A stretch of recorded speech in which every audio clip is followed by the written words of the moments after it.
क्षेत्र के युवा हृदय सम्राट हम कहते हैं श्रद्धेय श्री आदरणीय पूजनीय बड़े भैया सत्येंद्र यादव उर्फ सत्या, आपका इस कार्यक्रम में आगमन हुआ। प्रणाम करते हैं चरण स्पर्श और युवाओं के दिल के धड़कन रहे जाने वाले हमारे हृदय प्रिय हमारे बड़े भैया श्रद्धेय श्री आदरणीय पूजनीय चंदन यादव, प्रणाम करते हैं चरण स्पर्श। आजाद कनौजिया जी आपको भी प्रणाम है, चरण स्पर्श है।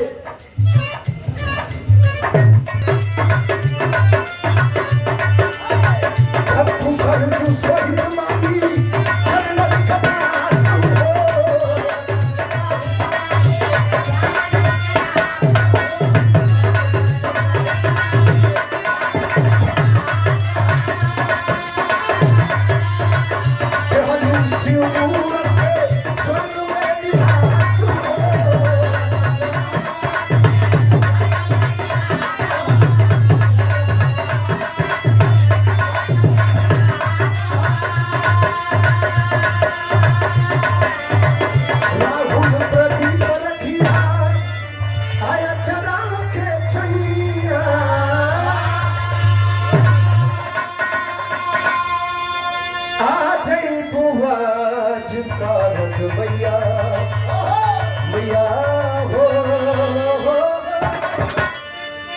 आ जई बुआ